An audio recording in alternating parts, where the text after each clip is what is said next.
Juan, yo creo que estábamos en deuda de este tema, ¿cierto? Porque alguna vez habíamos hablado, Mencionado, sí. mencionado en varias ocasiones sobre la mediación y el arbitraje.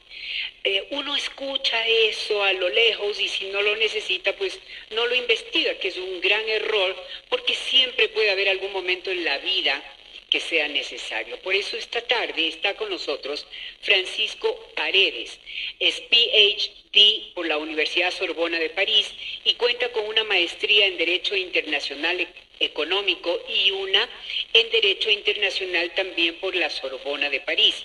Ha trabajado para despachos de abogados en Francia y Estados Unidos y cuenta con una extensa experiencia litigando en arbitrajes complejos, entre los que se destacan arbitrajes internacionales planteados por empresas petroleras contra nuestro país como Occidental, Perenco y Petrobras. Quiero dar la bienvenida a Francisco, que muy amablemente aceptó esta invitación. Francisco, hola, buenas tardes. Buenas tardes, Jimena, buenas tardes, Juan. Hola, Francisco. Todo un afectuoso saludo para ustedes y para toda su distinguida audiencia. Muchísimas gracias, Francisco. Comencemos por el principio, que me parece que es lo más lógico. ¿Qué es la mediación y el arbitraje? Perfecto, Jimena. Primero de entrada, son temas muy importantes para el desarrollo del país y que son mecanismos de solución de controversias que nos sirven mucho. Ahora voy a explicar cómo nos sirve. La mediación es un mecanismo de solución de controversias a través del cual las partes, de común acuerdo, buscan el auxilio, buscan la ayuda de un mediador, quien les ayuda a encontrar puntos en comunes para resolver sus disputas. Entonces, si una pareja, si es que una empresa, si un matrimonio que se está disolviendo, necesitan la ayuda de un mediador, pueden acudir a tantos centros de mediación que existen ahora mismo en el país y buscar que este tercero acerque las posiciones y como resultado de esas posiciones acercadas se suscriba un acta de mediación. Este acta de mediación tiene la fuerza de una sentencia, es decir, que si las partes de común acuerdo suscriben este acta de mediación y una de ellas incumple más adelante, se puede acudir a una vía judicial para encontrar una solución judicial y la ejecución judicial de este acta de mediación. Eso en cuanto a la mediación, es decir, es un mecanismo de negociación asistida, por así decirlo. ¿Sí? El otro mecanismo, el del arbitraje, es más similar a un proceso judicial, porque se elige, en este caso no es un juez, sino un árbitro, quien va a resolver, quien va a tomar una decisión sobre esa disputa, es decir, el mediador y el árbitro son distintos porque el mediador les ayuda a las partes a encontrar una solución y el árbitro es como un juez que emite una sentencia y dicta una sentencia. Sentencia que también tiene el equivalente a una sentencia judicial. La diferencia es que esta sentencia de un árbitro se llama laudo. Son temas de adorno dentro de yo diría, lenguaje florido de adornado. Sí, adornado, que ya no se llama sentencia, se llama laudo, es más bonito, más sofisticado. Pero al final es exactamente lo mismo, ¿no? Luego podemos conversar ventajas, desventajas de Por los supuesto, sistemas. Francisco, en ambos temas, el arbitraje como la mediación, son temas voluntarios, ¿no es cierto? Es decir, debe existir el acuerdo de las partes para acudir tanto a la mediación como el arbitraje. En el caso de la mediación puede haber, entiendo, materias múltiples sobre las que se medie, a unas en las que no hay posibilidad de mediación, es decir, materias que están circunscritas al ámbito judicial, de mi gracia el penal en ciertas partes del penal, y en el arbitraje que más está para cosas más grandes, más voluminosas, más importantes. Bueno, todos los temas son importantes, pero son diferentes. Es así, es decir, siempre debe existir la voluntad de las partes para mediar. Eso es correcto. Voy a hacer un par de excepciones nada más. ¿Ya? La mediación efectivamente requiere de que las dos partes acudan a un centro de mediación o incluso puede haber mediación cuando está allá ante una instancia judicial y el juez les ordena a las partes que se vayan a mediar porque cree que es la mejor forma de resolver la disputa, que no requiere una decisión judicial y les envía al centro centro de mediación y las partes tienen que mediar ahí. Si no encuentran disputa, si no encuentran solución a la disputa, pues regresan a donde el juez y el juez pues, tomará su decisión. Entonces sí, la mediación parte de un tema voluntario, pero puede ser ordenada. Por ejemplo, puede ser ordenada por un juez. Ahora, que las partes lleguen a un acuerdo no siempre es obligatorio dentro de la mediación, ¿no? No es obligatorio, de hecho. En cuanto al arbitraje, nuevamente, también la regla, como bien establece Juan, la regla es, tiene que haber un consentimiento de las partes en elegir el arbitraje como un mecanismo de solución de disputas. Pero hace poco hubo un nuevo reglamento a la ley de arbitraje y mediación, que es muy interesante, porque crea una especie de figura de arbitraje forzado. Y es un arbitraje forzado contra el Estado. Para todas las personas que tienen contratos con el Estado. ¿La reforma de hace 3-4 semanas? ¿Sí? Correcto. Sí, reglamento. Correcto. ¿Ya? Este es el decreto ejecutivo 165. Lo que establece es una suerte de arbitraje forzado, que lo que hace es lo siguiente. Le faculta al contratista a solicitarle un arbitraje al Estado para resolver disputas presentes o futuras. Y si es que el Estado no responde en 30 días con una negativa, se aprueba de hecho ya la cláusula de arbitraje. Es interesante porque obliga al Estado de alguna manera a exigirse, a ser riguroso, a responder y a buscar una salida a través del mecanismo arbitral.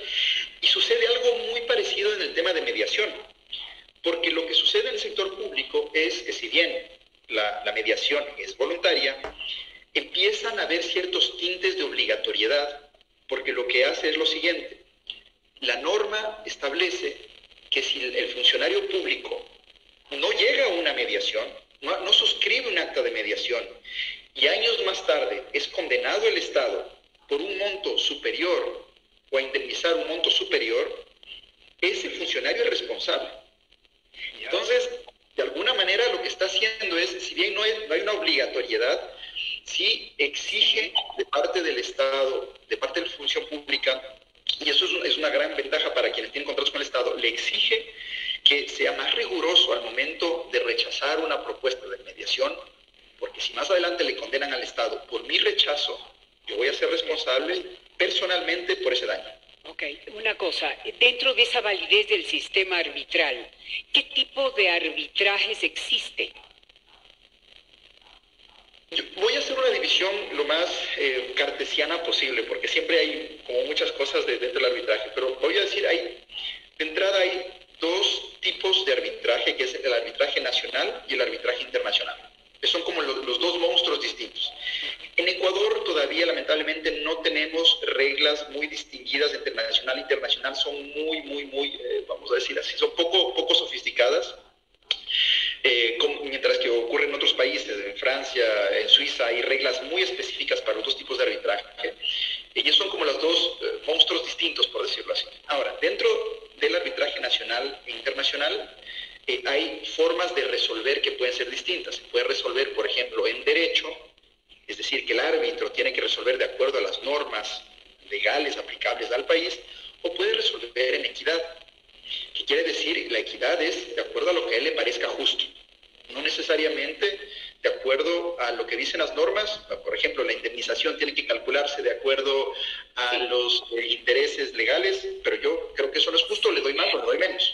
Francisco, pero en este caso, ¿quiénes pueden ser árbitros? Árbitro puede ser cualquier persona. Cualquier persona si las partes están de acuerdo. Entonces, esa es la gran ventaja de esta justicia privada.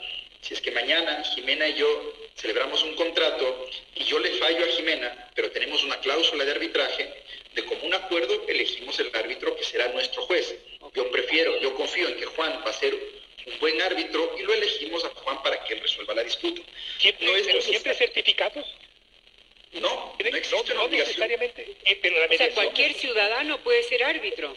Cualquier persona puede ser árbitro interesante. si es que existe la voluntad común de las partes de que Mire, ¿qué ocurre, por ejemplo, en arbitrajes de construcción en los que trabajamos nosotros? A veces los árbitros son también ingenieros, porque es quien comprende mejor el tema de la construcción. Ahora, hay naturalmente una tendencia a elegir recurrir a abogados porque conocen un poco más de las leyes, entienden más los argumentos jurídicos detrás de las disputas y demás. Pero si es que yo tengo un arbitraje de construcción y sé que hay un ingeniero que es muy capaz, que comprende muy bien los procesos, yo lo elijo a él.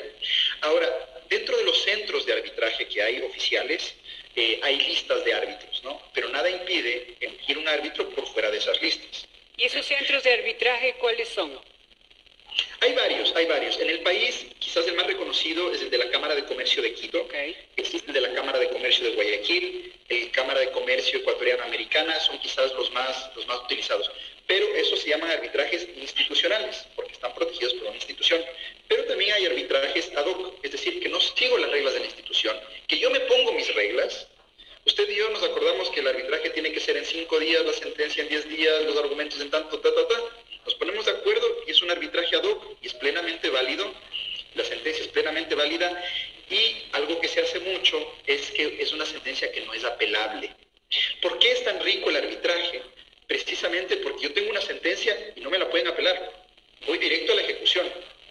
Se puede buscar un mecanismo de nulidad y demás, pero son otro tipo de disputas. Pero en principio, en 6, 8 meses yo tengo una sentencia, no tengo que ir a la función judicial, desgastarme 3, 4 años litigando, esperando a que el juez me resuelva. Voy donde el árbitro, me resuelve 6 meses y listo. Francisco, ¿pero hay alguna manera, alguna obligatoriedad de registrar esto para que tenga la validez de sentencia de cosa juzgada la decisión del árbitro? ¿Tiene que llegar a inscribirse, por ejemplo, el contrato para decir, en caso de litigio, hemos determinado que tal persona sea nuestro árbitro? ¿Debe inscribirse ese contrato? No existe una obligación de inscripción, pero por defecto normalmente cuando ya se suscriben cláusulas de arbitraje, normalmente se hace un reconocimiento de firmas ante notario, simplemente porque esto como que da más validez y mañana no me van a decir no que el contrato es falso y demás. Es un resguardo más que nada, pero no es una obligatoriedad. Pero sí se puede firmar. Por ejemplo, ahora pasa mucho que en la prestación de servicios profesionales, por ejemplo, que se contratan con arquitectos, con abogados y demás, se incluye una cláusula de arbitraje. ¿Por qué? Porque es más sencillo.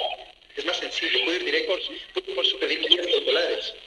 En el caso de la mediación, perdón, te corte, Francisco, en el caso de la mediación tiene que hacerse en un centro de mediación certificado, puesto que el mediador lo que hace es mediar, él no decide, son las partes las que se ponen de acuerdo. Esa hace una gran diferencia con el arbitraje, ¿cierto?